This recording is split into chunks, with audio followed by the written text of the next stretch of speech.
Hello everyone, my name is Phạm Thanh Hoa.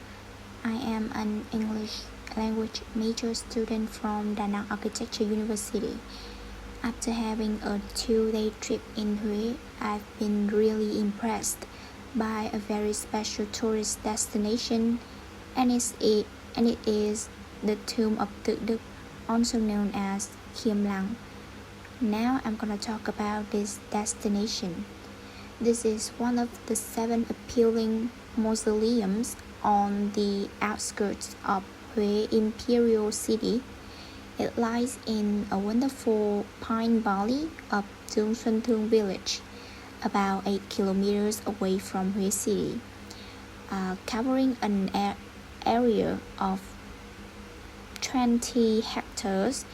The royal tomb of Tự Đức accommodates 50 structures surrounded by a 1,500 meters long wall, which was built from 1864 to 1867. Tự Đức tomb is a significant historical landmark in Vietnam that attracts tourists from all over the world. It is the final resting place of Tự Đức, one of the most prominent kings of the Nguyễn dynasty. The tomb itself is a stunning example of traditional Vietnamese architecture and design, with intricate carvings and mosaics adorning the walls and ceilings. The complex features several temples, pavilions, and courtyards. The main tomb is a grandiose structure built of brick and stone with a beautiful lotus pond in front of it.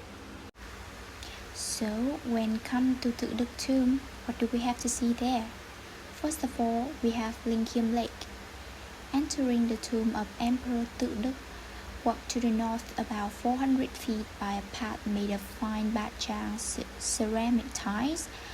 There is a beautiful lake on the right. There are 2 pavilions on the near shore, namely the Dụ Khiêm Boat Landing and Sung Khiêm Pavilion.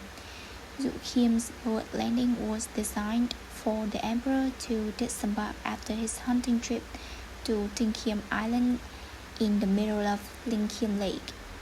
From Dụ Khiêm's boat landing, if you walk to the north about 100 feet, then take a left turning and walk more 100 feet due east, then reach the pavilion. If it is a pavilion where the emperor could sit at his leisure with his concubines, write verses and read their compositions.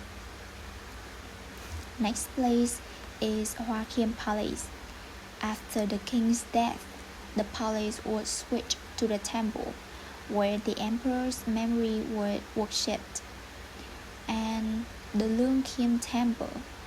The temple located directly behind Hoa Khiêm Palace was a center of worship for the departed soul of Tự Đức, Tự Dụ, the emperor's mother.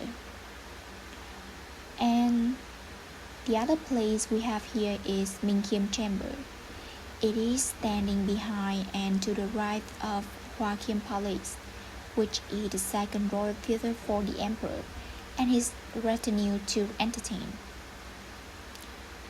Especially, there are some special structures of Tự Đức royal tomb.